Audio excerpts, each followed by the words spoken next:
भगवान शिव और उनके परम भक्त नंदी महाराज के बीच का संबंध केवल एक स्वामी और सेवक का नहीं, बल्कि अटूट प्रेम, विश्वास और समर्पण का प्रतीक है। नंदी को शिव का वाहन, उनका द्वारपाल और उनके गणों का अधिपति माना जाता है। यहाँ नंदी और महादेव के इस गहरे लगाव के पीछे की कहानी बताते हैं। 1. नंदी का जन्म और शिव की तपस्या। नंदी के जन्म की कथा शिलाद ऋषि से जुड़ी है। शिलाद ऋषि ने एक ऐसे पुत्र की कामना की जो अजर अमर हो। उन्होंने भगवान शिव की कठोर तपस्या की, जिससे प्रसन्न होकर महादेव ने स्वयं उनके पुत्र के रूप में जन्म लेने का वरदान दिया। जब शिलाद ऋषि हल जोत रहे थे, तब उन्हें एक बालक मिला जिसका नाम उन्होंने नंदी रखा। नंदी बचपन से ही शिव भक्ति में लीन रहते थे। जब उन्हें पता चला कि उनकी आयु कम है, तो वे वन में जाकर महादेव की घोर तपस्या करने लगे। उनकी निष्ठा से प्रसन्न होकर शिव प्रकट हुए और उन्होंने नंदी को न केवल अमरता दी, बल्कि उन्हें अपना वाहन और अपनी शक्ति का मुख्य हिस्सा बना लिया। 2. समुद्र मंथन और हलाहल विष का त्याग। पौराणिक कथाओं के अनुसार जब समुद्र मंथन से हलाहल नामक भयंकर विष निकला, तो पूरी सृष्टि को बचाने के लिए भगवान शिव ने उसे पी लिया। विष की कुछ बूंदें जमीन पर गिरने ही वाली थीं कि नंदी ने तुरंत उन्हें अपनी जीभ से चाट लिया। नंदी का ये समर्पण देखकर शिव अत्यंत प्रभावित हुए। उन्होंने नंदी को आशीर्वाद दिया कि उनकी सारी शक्तियां नंदी में भी वास करेंगी और वे हमेशा उनके सबसे करीब रहेंगे।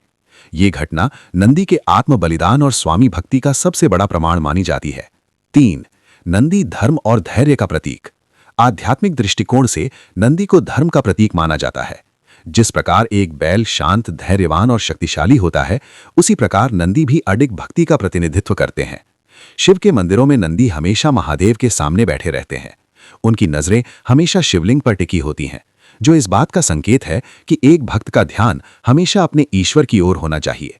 शिव को नंदी इसलिए प्रिय हैं क्योंकि वे स्थिरता और संयम की पराकाष्ठा हैं। 4. शिव के गणों के सेनापति। नंदी केवल एक वाहन नहीं है, बल्कि वे शिव के नंदीश्वर हैं। वे महादेव के सभी गणों, भूत, प्रेत, पिशाच और देव के अधिपति और सेनापति हैं। कैलाश पर्वत की सुरक्षा की जिम्मेदारी नंदी पर ही होती है। मान्यता है कि शिव जब समाधि में होते हैं, तो नंदी ही बाहरी जगत और महादेव के बीच की कड़ी बनते हैं। यही कारण है कि लोग अपनी मनोकामना नंदी के कान में कहते हैं, ताकि वे उसे शिव तक पहुंचा सकें। 5. नंदी के बिना शिव अधूरे क्यों। भगवान शिव पशुपतिनाथ हैं, यानी समस्त जीवों के स्वामी। नंदी जीव का प्रतिनिधित्व करते हैं, जिसने अपने अहंकार को त्याग कर ईश्वर की शरण ले ली है।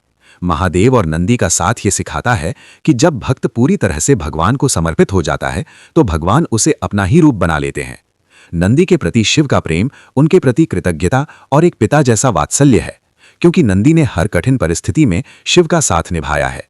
निष्कर्ष, भगवान शिव और नंदी का रिश्ता ये संदेश देता है कि सच्ची भक्ति में कोई छोटा या बड़ा नहीं होता। नंदी की निस्वार्थ सेवा और प्रेम ने ही उन्हें महादेव का इतना प्रिय बना दिया कि आज शिव की पूजा नंदी के बिना अधूरी मानी जाती है।